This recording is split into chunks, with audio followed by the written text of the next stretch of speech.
வணக்கம் நண்பர்களே. இன்றைக்கி கரூரில் இருக்கிற ஸ்ரீ பசுபதீஸ்வரர் ஆலயத்தை தான் பார்க்க போகிறோம். இது சோழர் மன்னர்களால் கட்டப்பட்ட 2000 வருடம் பழமையான கோயில். இதில் மூலவர் பசுபதீஸ்வரர், அம்மன் கிருபாநாயகி மற்றும் அலங்காரவள்ளி 2 பேர் இருக்காங்க. இந்த கோயிலோட தொடக்கத்தில் கொங்கு கட்டடக்கலையோட அடையாளமாக இருக்கிற கல் விளக்கு தூண் இருக்குது. பக்கத்திலே சோழர் மண்டபம் இருக்குது.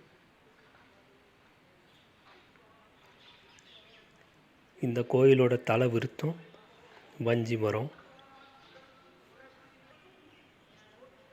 திருஞான சம்பந்தன், கருவூரார், அருணகிரிநாதர் இவங்களால் பாடப்பட்ட ஸ்தலம் இது.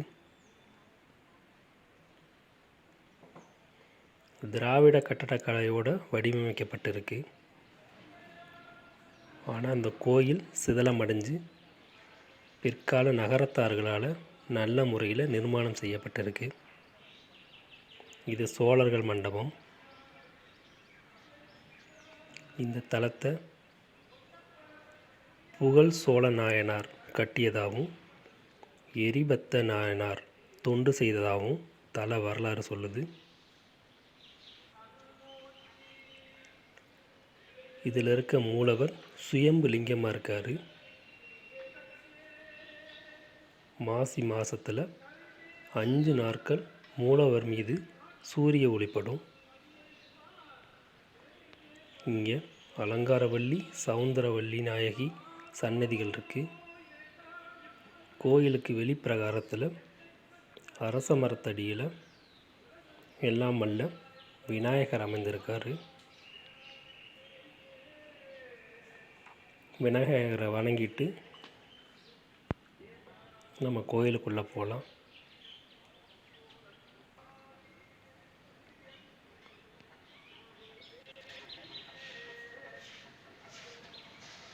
விநாயகருக்கு பக்கத்திலே வன்னி மரத்தடியில் பிரம்மன் சன்னதி இருக்குது. பிரம்மனை தரிசனம் பண்ணிவிட்டு அடுத்து நம்ம பார்க்குற போகிறது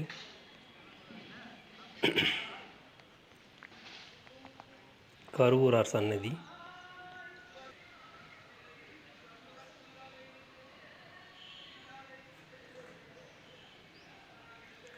கருவூரார் பிறந்த ஊர் இது.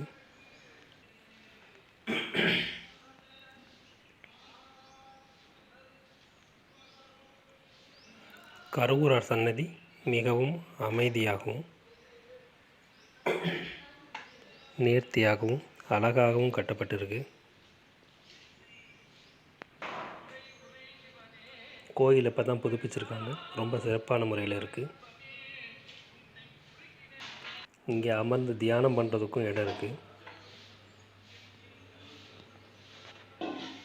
இந்த கோயிலோட உள் பிரகாரத்தில் 18 சித்தர்களோட சிலை இருக்குது.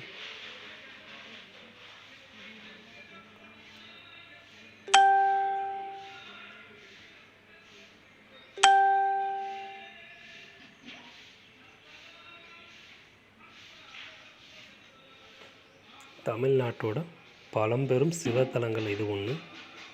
கொங்கு நாட்டின் 7 சிவஸ்தலங்களில் இதுவும் ஒன்று. 1960 குடமுழக்கு பண்ணுறப்போ புகழ் சோழர் மண்டபம் அப்படின்னு பெயர் வச்சப்பட்டது. இந்த மண்டபத்துக்கு கோயிலோட தென்மேற்கு மூலையில் தான் இந்த கருவூரார் சன்னதி அமைஞ்சிருக்கு. இவர் சுயம்பு லிங்கத்தோடையே ஐக்கியமானதாக வரலாறு இருக்குது. இதனாலேயே கருவறையோட சுயம்புலிங்கம் ஒரு பக்கமாக சாய்ந்த நிலையில் இருக்கிறதா சொல்கிறாங்க.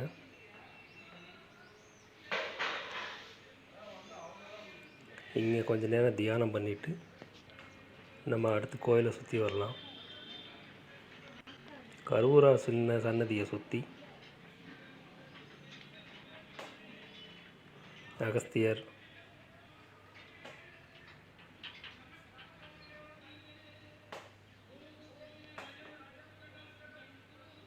மற்ற முனிவர்களோட சிலையெல்லாம் செஞ்சு வச்சுருக்காங்க.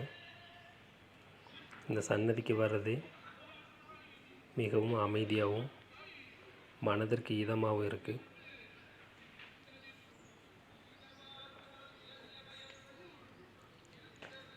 கருவூரார் சன்னதியை தாண்டி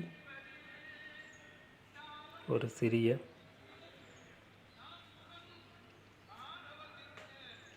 விநாயகர் சன்னதி இருக்குது.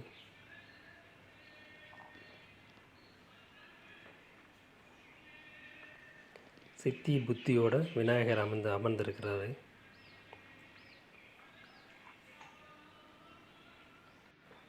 இதை தரிசனத்தை முடிச்சுட்டு கோயில் வெளிப்பிரகாரத்தில் ராகு கேதுக்கு தனித்தனியாக சிலைகள் செஞ்சு வச்சுருக்காங்க. ராகு கேது தோஷம் இருக்கிறவங்க இங்கே நேர்த்திக்கடன் செய்கிறாங்க.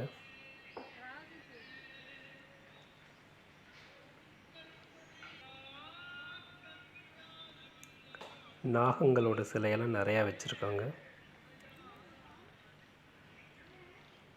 ராகுவோட சிலை, இதற்கு அருகிலேயே கேதுவோட சிலைங்க இருக்குது. ராகு கேது தோஷம் இருக்கிறவங்க தோஷ நிவர்த்திக்காக நேர்த்திக்கடன் பண்ணியிருக்காங்க. பசுபதீஸ்வரர் ஆலயம் அப்படிங்கிறது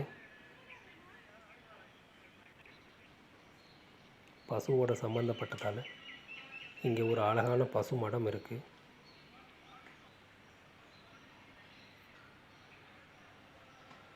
கோயிலோட பின்புறத்தில் இந்த பசுமடம் அமைஞ்சிருக்கு.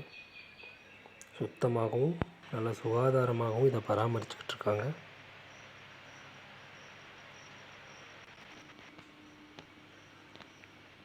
இந்த கோயிலோட மூலவரோட பேரே ஆநிலையப்பர் அப்படின்னு இருக்குது. இங்கே வேண்டுதல் பண்ணும்போது கல்யாண வரம் கூடி வரும், குழந்தை வரம் வேண்டுவோருக்கு இங்கு வந்து வழிபட்டால் குழந்தை வரம் கிடைக்கும் போன்ற நம்பிக்கைகள் இருக்குது.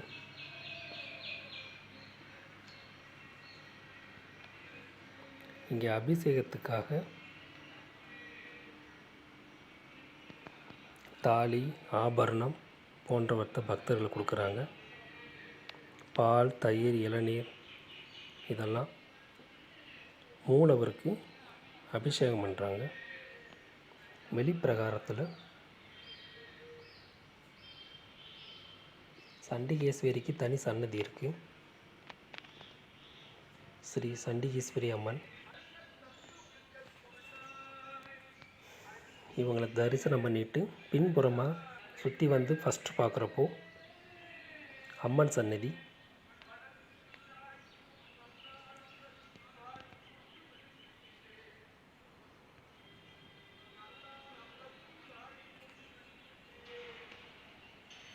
இங்கே 2 அம்மன் இருக்காங்க. அலங்காரவல்லி, சௌந்தரநாயகி.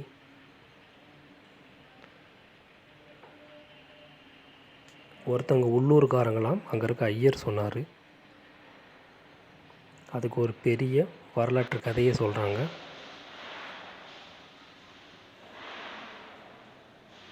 நம்மளை தரிசனம் பண்ணிவிட்டு கோயில் உள்பிரகாரத்தில் நுழைகிறோம். கோயிலோட கொடிமரம் தங்கத்தாலான தகடால் செய்யப்பட்டிருக்கு. எல்லாம் வல்ல சிவனை தரிசனம் பண்ணிட்டு வெளிப்பிரகாரத்துக்கு வந்துட்டோம். வெளிப்பிரகாரத்தில் தட்சிணாமூர்த்தி,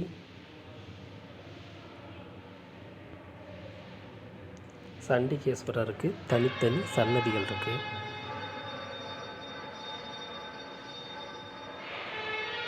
இது சண்டிகேஸ்வரர் சன்னதி.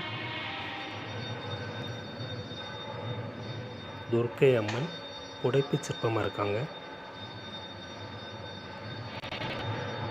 துர்க்கை அம்மன் தரிசனம் பண்ணிவிட்டு நம்ம கோயிலை சுற்றி வர ஆரம்பிக்கலாம். திராவிட கட்டடக்கலை அமைப்போட சோழர்கள் கட்டின 100 கால் மண்டபம் இங்கே இருக்குது. இந்த மண்டபத்தையும் பார்த்துட்டு நம்ம வெளியே வர்றதுக்கு முன்னாடி நவகிரக சன்னதி இருக்குது. நவகிரக சன்னதியில் ஒரு புறத்தில் சந்திரனுக்கும் இன்னொரு புறத்தில் சூரியனுக்கும் தனித்தனி சன்னதி இருக்குது. எல்லாம் வல்ல இறைவனை வணங்கிட்டு வெளியே வர்றப்போ புளியோதரை பிரசாதம் கொடுத்தாங்க.